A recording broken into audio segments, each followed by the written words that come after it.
Всем привет, дорогие друзья! Сегодня мы вновь находимся в гостях у старшего научного сотрудника Института биологии, у Иннокентия Аполлоновича. И сегодня мы поговорим с вами на такую интересную тему, как черная смородина. Это ваша гордость, я могу сказать, да? Да, в какой-то степени, да. Да, мы приезжали к вам несколько лет назад, и тогда, конечно, отзывов по поводу этой передачи было очень много. Телезрители все хотели получить такую же черную смородину. И вопросов было множество. И вот спустя 3 года мы вновь приехали к вам в гости, чтобы еще раз напомнить, что нужно сделать для того, чтобы ваша черная смородина плодоносила так же, как у Иннокентия Аполлоновича. Давайте посмотрим, в каком состоянии сегодня находятся ваши кустики, да, и напомним вновь, что это за сорт, и посмотрим, конечно же, на плоды. Вот. Во-первых, начнем с того, что почему они у меня укрыты, да? Почему укрыты? В тот период, когда ягоды появились и уже начали созревать, я их укрываю. Где-то изоспаном, где-то строительной сеткой, да? Ну, что есть. И использую вот простые мебельные прищепки. Белевые. Ага. Их прямо к веткам пришпиливаю, чтобы ветер не унес мое укрытие. А укрытие я делаю единственно для защиты от дроздов и скворцов. То есть подъедают, да? Ага, подъедают. Они как раз во второй половине лета выводок поднимается на крыло, летают большими стаями. Если налетит сотенная стая, то это дело одного утра. Они все могут съесть. Да вы что? Птицы достаточно крупные, прожорливые, у них пищеварительная система работает быстро, они перерабатывают быстро-быстро, прямо сидя уже как конвейер работают. И поэтому применяю вот такое вот укрытие. Всякие вот эти блестящие побрякушки, там диски вешают, это не работает. Но я читал, воздушные шарики применяют, рисуют прямо на них глаза хищной птицы, сокола или ястреба, и это работает, говорят. Да? Но Вы я еще не пробовали? пробовал. Вы своим методом. Просто руки не доходят. Хочу, но руки не доходят. Но это никак не влияет на вашу черную смородину. Я уже вижу крупные ягоды. Для повышения урожайности что нужно делать? Во-первых, это правильно подобранный сорт. В частности, мы стоим около нашего якутского сорта Люция. В якутском НИИ сельского хозяйства в институте работала Люция Петровна Готовцева. Она ныне здравствует, живет в городе Покровске.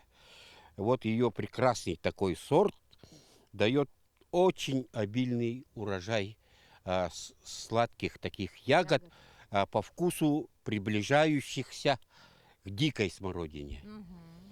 Все равно ни один сорт не может по вкусности дикого достигнуть, но этот сорт именно максимально приближается. Этот сорт создан на основе харакыталык, всем известного харакыталык, черного стерха, да, которую Мария Алексеевна Черткова, ныне ее нет с нами, к сожалению, она была женой писателя Ивана Гоголева, Кындыл. Кстати, такой сорт тоже у нее есть. Ага. И вот Люция Петровна создала такой сорт. Вы посмотрите, какое обилие урожая получается. Давайте, смотрите. Я вот вижу, открывайте, покажите. Ну, это просто что-то невероятное. Практически гроздья винограда. Вот действительно, вы сейчас увидите, какого размера ягода. Это реально практически виноград. И даже не кишмиш, а прям крупные, большие ягоды. Вот, посмотрите, вот рука, а вот они плоды. Вы только полюбуйтесь. И второй момент, да, это правильно созданная почвенная смесь, плодородная почвенная смесь. В ней должно быть речного песка 20%, перегноя не более 10%. А много перегноя не любит. Кстати, впервые я от Люции Петровны об этом узнал. А у меня не так обильно плодоносила. Она говорила, наверное, много перегноя кладешь. Ага. И начал меньше перегноя, и урожай у меня повысился. Как ни странно. И хорошая растительная земля. Хорошая растительная земля, она получается из березовой рощи. Березовый перегной.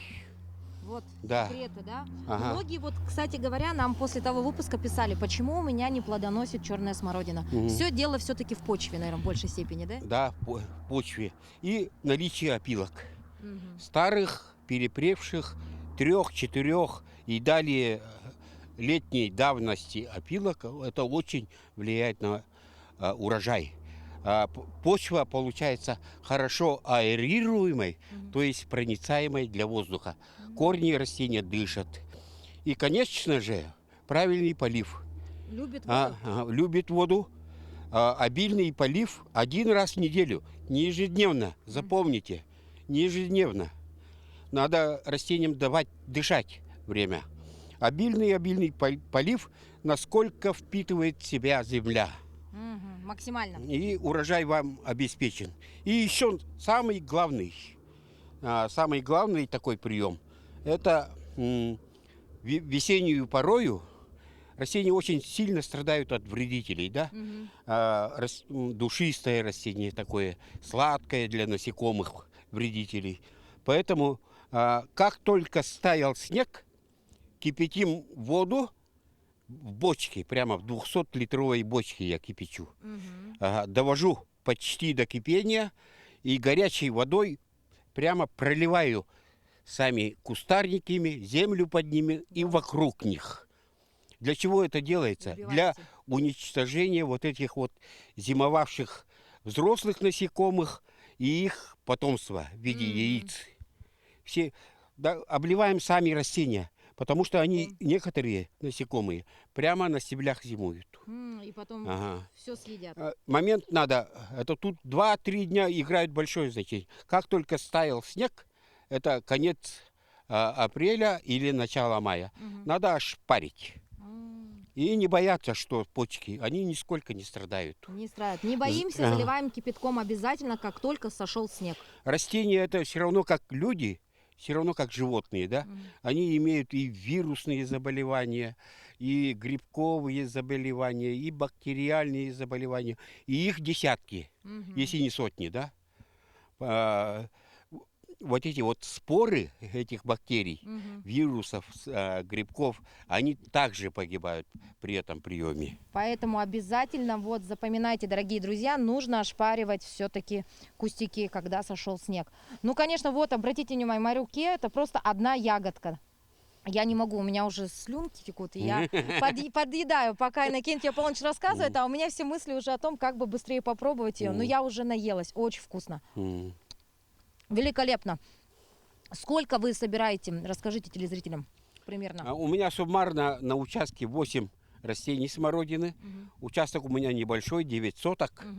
9 соток, и поэтому я вот такое вот количество растений только могу содержать. Да? 8 кустиков? 8 кустиков ежедневно дает в среднем 5 ведер.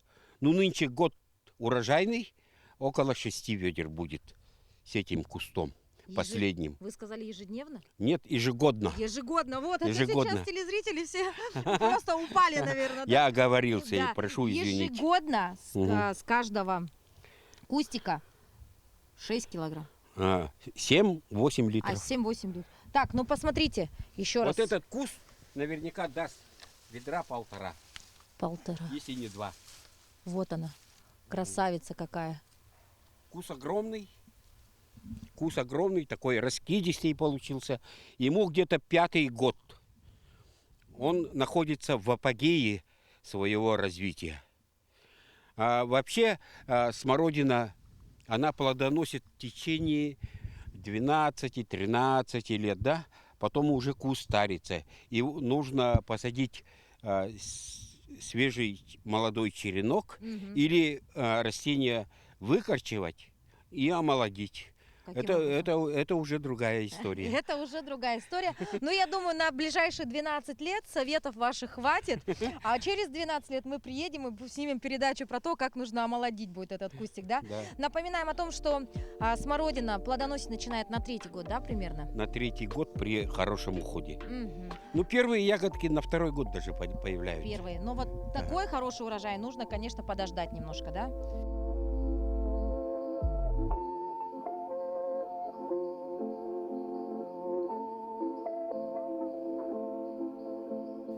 Иннокентий Аполлонович, что за красивые такие кустики перед нами? Это вот канадское растение вишня песчаная бесея. Еще ее называют вишня кустарниковая. Она, наш институт биологии, да, Мгм. где-то ее возделывает с 60-х годов. Мгм. И уже много-много поколений адаптированных, ну, они не районированы, а районирование это много-много бумаг бюрократических, Мгм. они уже адаптированы. В принципе, их можно районировать, да? Но никто этим, сотрудников мало, никто этим не занимается. Мгм. Должны быть специальные люди. Это адаптированная такая культура, можно сказать, Мгм. якутская ягодная культура, и которая обильно плодоносит. Да вы что, то есть Ага. вишня будет? А Канада достаточно северная страна Мгм. с коротким вегетационным периодом. И вот эта вот вишня, попав к нам, она сумела адаптироваться и ежегодно давать урожай, ну, таких обычных вишен. Они более Размер не, какой такой же? в хороших условиях. При индивидуальном уходе они такие же, как Мгм. обычный. Как обычная вишня. Ага. Косточка, все как положено, да? А на Да. вкус? А на вкус она немножко более терпкая. Мгм. Но анализы показали, что она гораздо полезнее. Немного горчит. Если есть горечь, то это уже лекарство. То есть М, полезно, да? Хорошо, Полезно. а на какой год начинает плодоносить она? При правильном уходе, регулярном поливе, да, и ряде других приемов агротехнических, они начинают плодоносить на 3-4 годы жизни, А вот это как и кустик, смородина. а это кости какого возраста примерно? Они позапрошлой осенью были семечками, были посеяны под зиму, Мгм. прошли естественную стратификацию, то Мгм. есть закалку, да, и все прочие там процессы Мгм. химические идут в семенах, и проросли в прошлом году. А вот на 3-й год они превратились уже вот почти что метровые саженцы. Ну, помимо А, того, что это все-таки плодоносное дерево, да, это а, еще и визуально очень красивый момент, да, то есть можно использовать как украшение, да, Да, участок. да, да, да, вполне. Они цветут тоже таким бело-розовым цветом.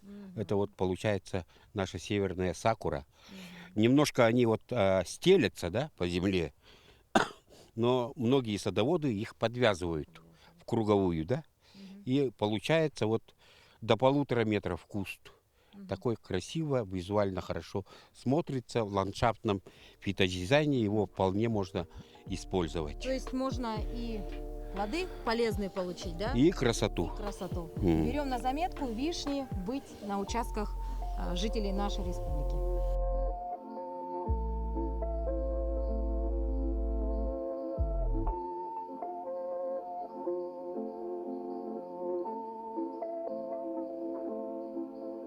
Так, а сегодня мы еще с вами поделимся очень интересными советами. Что мы Ага. будем делать?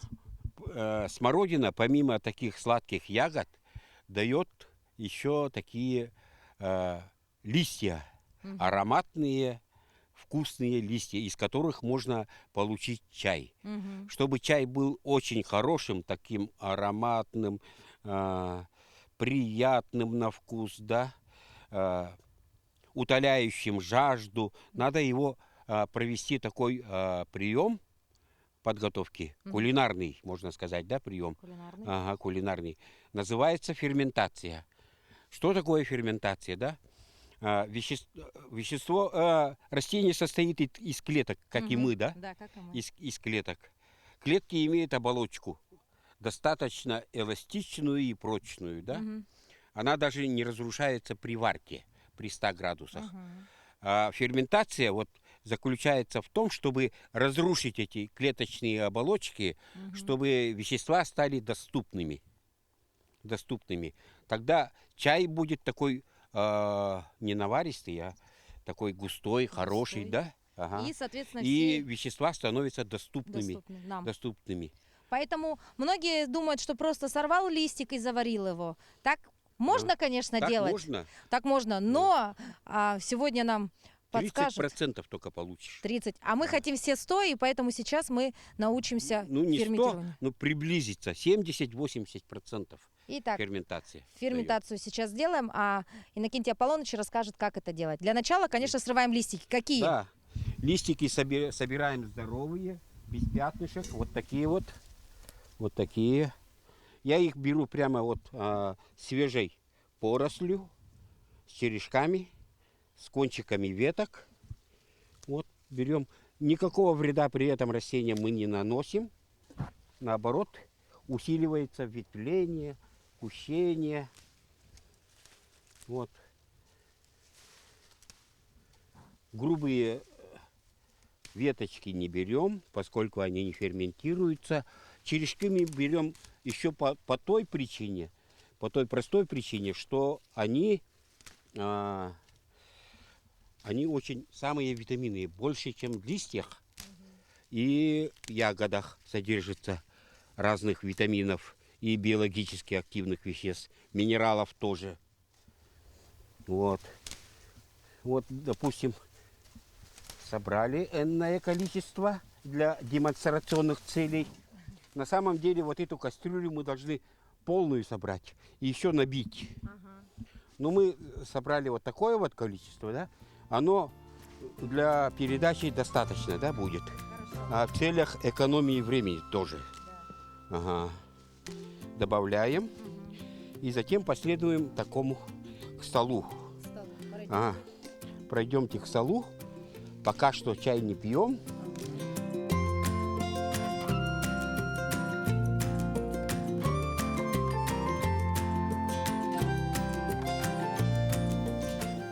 Ну, я продолжаю есть ягоду. Кушайте, кушайте. Не могу оторваться просто. Итак, Иннокентий Аполлоныч, собрали мы листья смородины. Дальше что делаем? Собрали мы немножко меньше, чем надо. И продемонстрируем, что надо с ними делать, да? Прежде всего, вот мы их мнем. Обычно для ферментации подходят мужчины, потому что у них сильные руки.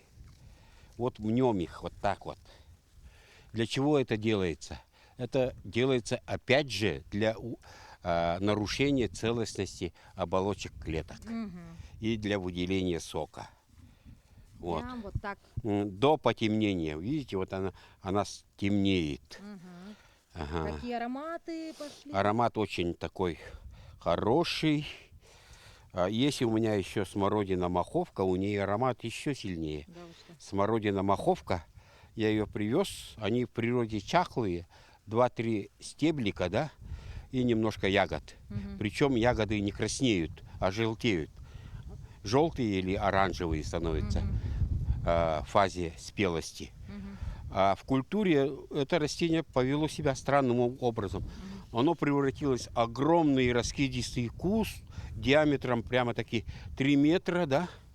То это говорит о том, что весь своей филогении, то есть истории, да, растение знало лучшие времена.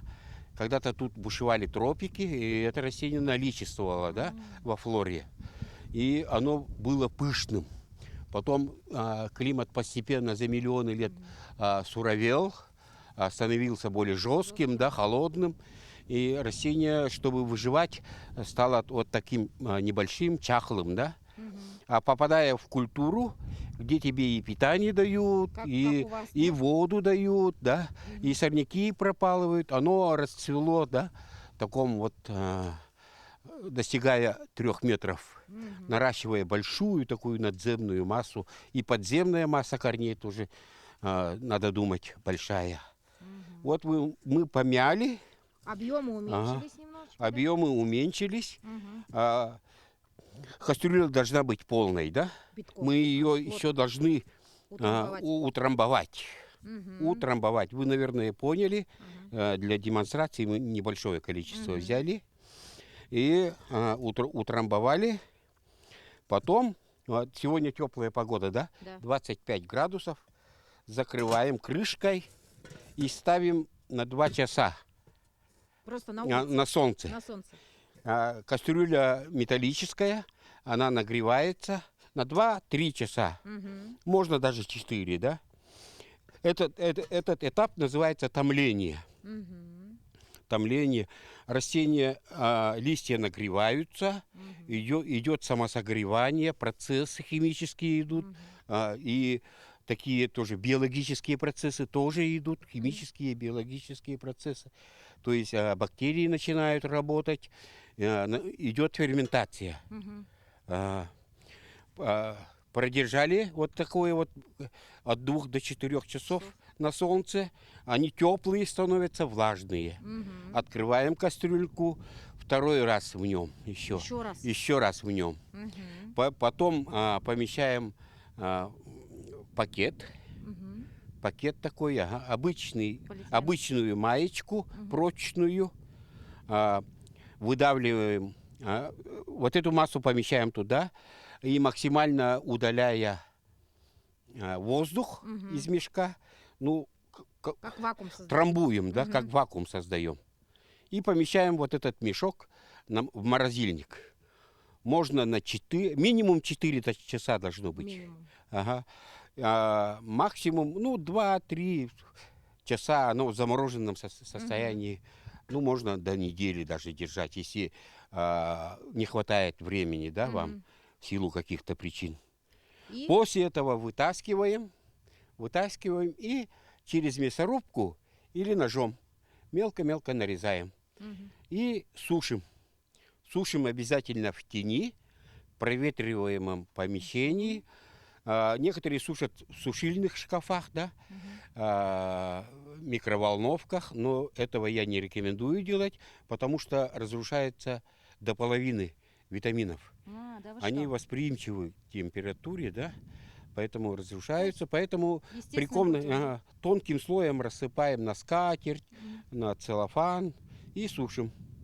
Ну, уходит на это 3-4 дня, Мгм. потом собираем ее И и в посудку. посудку. Вот И в течение зимы, в течение зимы вот вам витаминный напиток. Ага. завариваем кипятком или теплой водой? Заваривать можно такой водой, горячей водой, Мгм.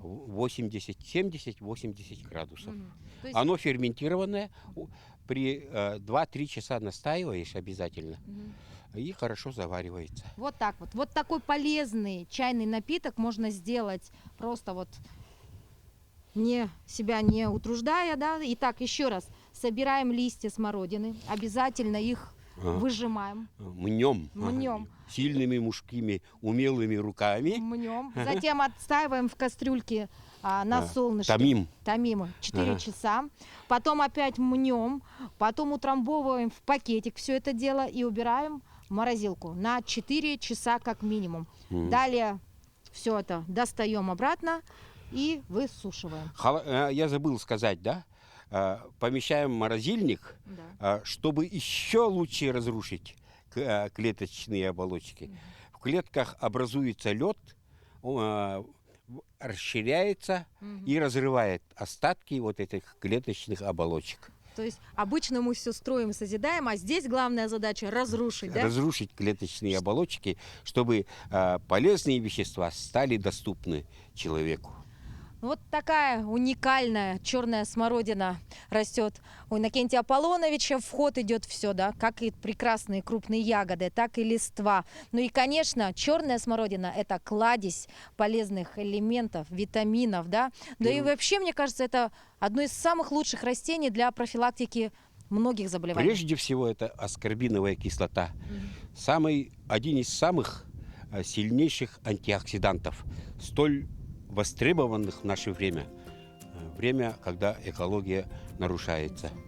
Поэтому берегите свои растения на дачных участках, садите побольше черной смородины, да, смотрите наш выпуск и обязательно делайте заготовки на зиму, потому что все-таки зима у нас длинная, и нам, жителям Якутии, как никогда необходимо получать как можно больше витаминов в наш долгий зимний период. Спасибо вам большое, Иннокентий Аполлонович, за то, что вновь дали возможность нам посетить ваш дачный участок. Вот, мне кажется, сейчас наглядно зрители увидят, здесь прорастает все, причем растет все здесь замечательно, а лишь потому, что человек любит свое дело. Какие прекрасные у нас вон Рябины, рябины. Здесь у нас кизильники. кизильники, ель голубая растет прекрасно, акации красавицы. Кстати говоря, сейчас очень много акации используют в городских, да, ландшафтах. Жимолости. Вот. Жимолость растет. М. Смородину видим, картофель. Значит, что у нас тут еще? Яблони, лилии.